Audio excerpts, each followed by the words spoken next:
ม่แล้วแก้วตา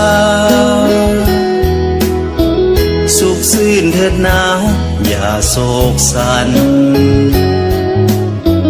ลืมความคุ้นคองมองใจกันให้ปีเก่านั้นหอบพาไป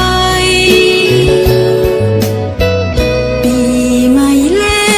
วคนดีสดชื่นสุขีจิตแจ่มใสความคิดต้องการสิ่งใดก็ขอให้ได้ดังใจปอง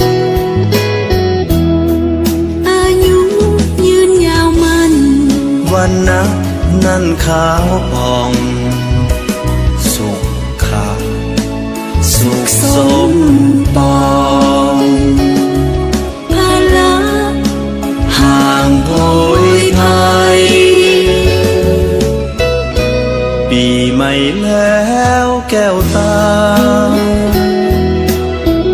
หากเฮานั้นนะจงแจ่มใสเดือนปีผ่านคนหมุนเวียนไปหาเขาอย่าได้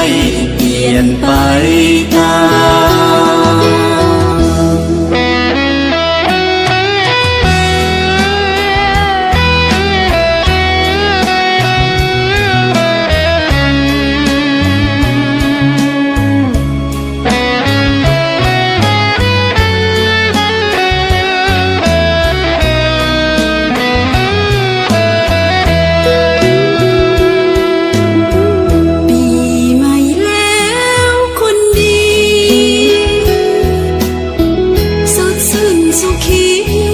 แจ่มใส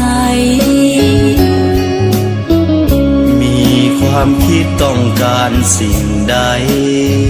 ก็ขอให้ได้ดังใจปองอายุยืนยาวมันวันนะนั่นขาวผ่องสุขขาสุขสมปอง